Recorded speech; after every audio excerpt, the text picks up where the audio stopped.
Greetings, scientists. My name is Greg, and in this episode of Derivation Fridays, I'll be deriving the electromagnetic wave equations. The electromagnetic wave equations show that light behaves as electromagnetic radiation. Now, we've known light has wave-like properties since the early 1800s, thanks to Thomas Young's double-slit experiment. It wasn't until the 1870s that a physicist named James Clerk Maxwell showed that light behaved as an electromagnetic wave, or in other words, an electric field and a magnetic field that are perpendicular to one another and propagating throughout space.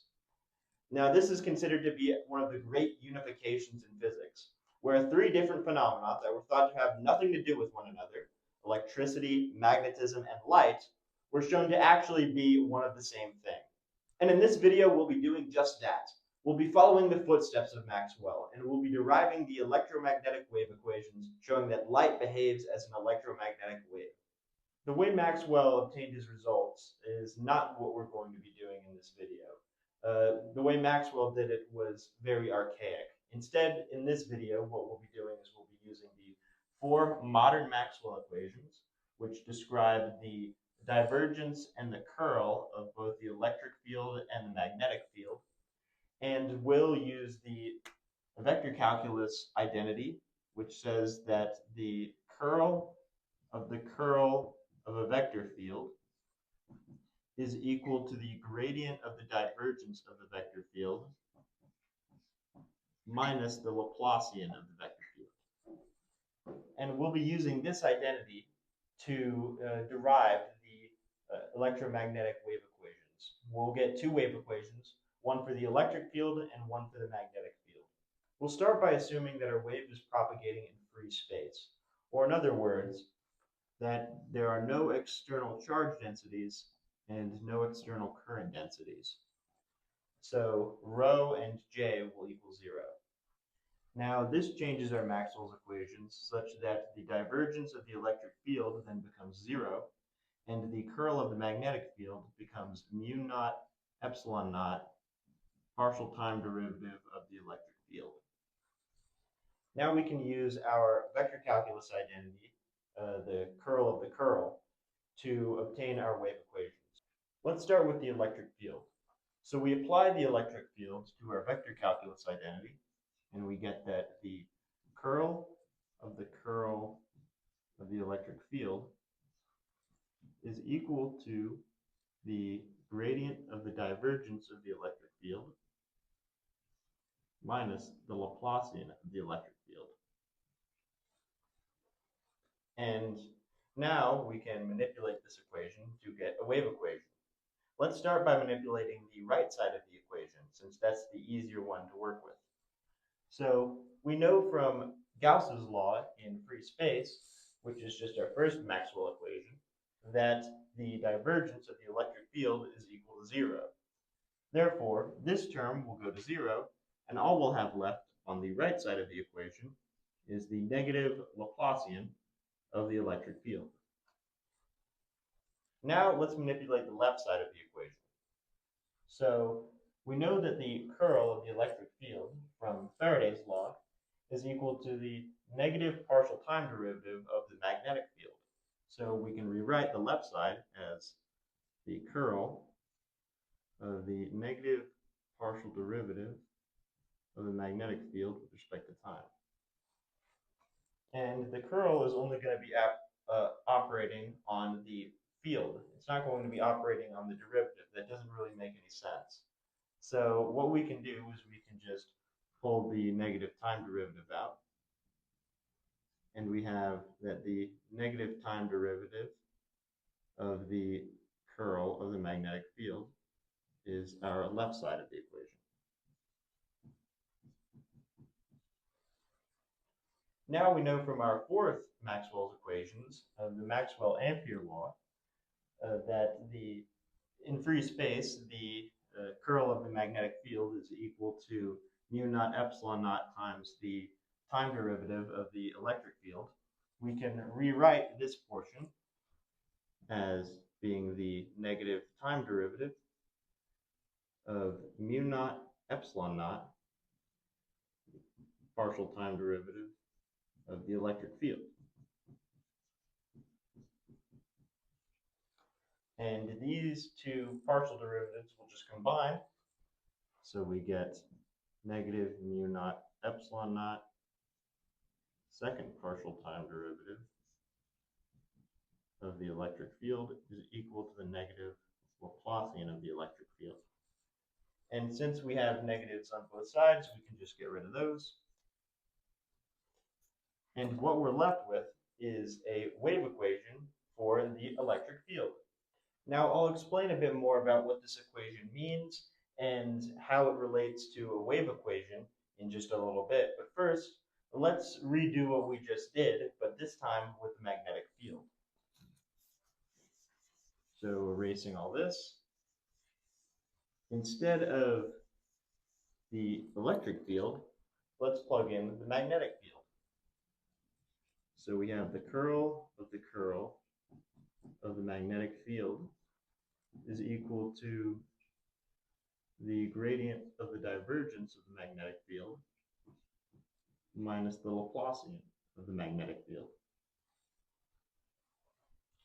Again, manipulating the right side of the equation first, we know from Gauss's law for magnetism that the divergence of the magnetic field is equal to 0. So all that we have left on the right side of the equation is the negative Laplacian of the magnetic field.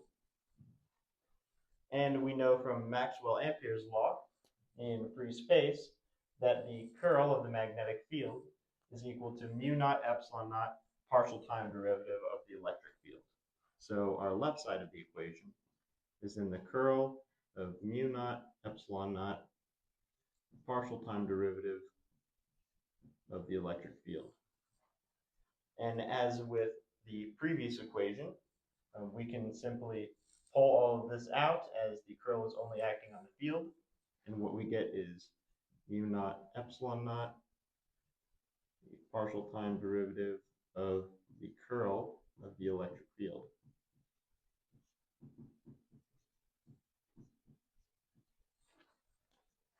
Now we know from our third Maxwell equation, Faraday's law, that the curl of the electric field is equal to the negative partial time derivative of the magnetic field.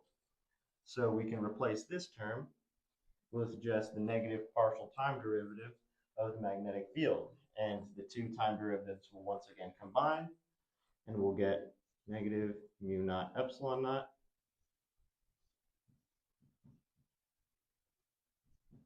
partial second time derivative of the magnetic field is equal to the negative Laplacian of the magnetic field.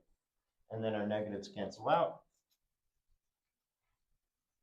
and we get our wave equation for the magnetic field.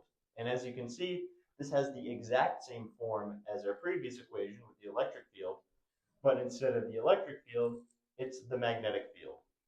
Now we've derived a wave equation for the electric field and the magnetic field, but you're probably thinking, well, that's all fine and dandy, but what does this have to do with light?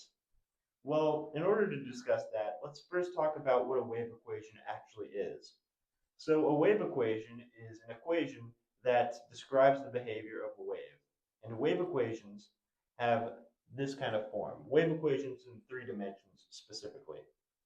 So wave equations in 3 dimensions have the form, given some random vector field A, have the form of the Laplacian of the vector field A is equal to the second partial time derivative of the vector field A times the 1 over the velocity of the wave squared. So any sort of wave in 3 dimensions is going to behave according to this equation. So if you see this wave equation, this general form of a 3-dimensional wave equation, is identical in form to both the equation with the magnetic field and the equation with the electric field. So this tells us that we've got 2 wave equations. But what about the velocity bit? Well, if these are both wave equations, then this bit must be equal to mu naught times epsilon naught. So 1 over the velocity squared must be equal to mu naught times epsilon naught. Therefore, the velocity of these waves must be equal to 1 over the square root of mu naught times epsilon naught. Now, mu naught and epsilon naught are both constants in nature, where epsilon naught is the vacuum permeativity and mu naught is the vacuum permeability. And these both have a value, respectively, of 8.85 times 10 to the power of negative 10 farads per meter squared and 1.26 times 10 to the negative 6 newtons per ampere squared. And if you plug these values into this formula, where you multiply them and then take their square root and then do the reciprocal of them, then you actually get something very surprising. You get a velocity of 3 times 10 to the power of 8 meters per second, which is the speed of light. So the speed of light was calculated approximately, very accurately for its time, by Michael Foucault in the 1850s. It might have been exactly 1850, as a matter of fact. So the speed of light was known at that time. So when Maxwell, in one of his very important papers, I'll put the link to it in the description, when he put all the calculations together and he put these constants together, and he saw that the velocity for both of these wave equations was the speed of light, it signaled to him that magnetism, electricity, and light were all interconnected, that it was not separate phenomena at all. He hypothesized that light was actually an electromagnetic wave, a form of electromagnetic radiation, where you have an electric field and a magnetic field, both of which are perpendicular to one another, and both of which moving at the same speed, the speed of light, and they propagate through space. And it was actually confirmed experimentally by Hertz many years later. So this is, using the modern form, this is a way of showing that light behaves as an electromagnetic wave. Very, very cool stuff. Very powerful stuff. So that has been this episode of Derivation Fridays, where we derived the electromagnetic wave equations, and we showed that light is an electromagnetic wave. Thank you all for watching. I hope you all enjoyed. If you have any questions or comments, please put them down below, and have an excellent day.